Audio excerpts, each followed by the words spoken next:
அவ்வளவுதான். இதுக்கு மேல என்னால தாக்கு பிடிக்க முடியாது. போதும்னு ஆயிருச்சு.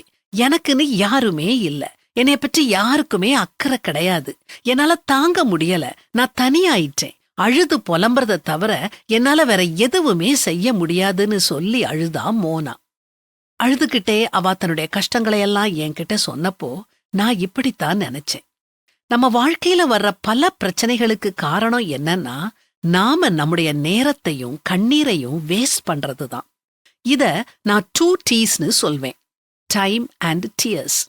கடவுள் நமக்கு கொடுத்த திறமைகளை, தாளந்துகளை வெளிப்படுத்த நாம நேரத்தை உபயோகிக்கிறது இல்ல. அடுத்து கண்ணீர்.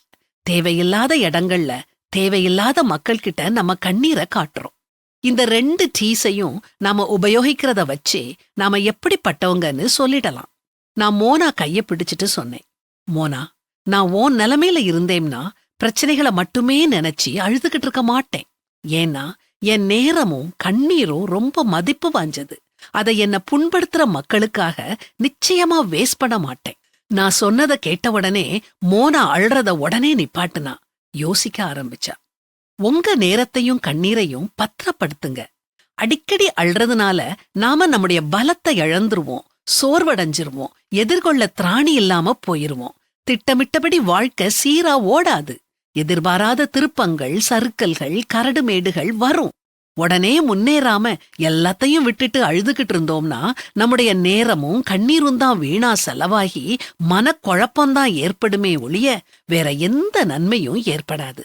நேரத்தை வீணாக்காம கர்த்தரோட சித்தம் என்னன்னு அறிஞ்சு ஞானத்தோட செயல்படுவோம்.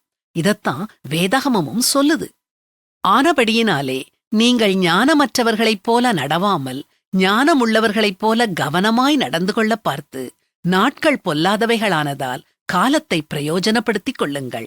ஆகையால் நீங்கள் மதியற்றவர்களாயிராமல் கர்த்தருடைய சித்தம் இன்னதென்று உணர்ந்து கொள்ளுங்கள்.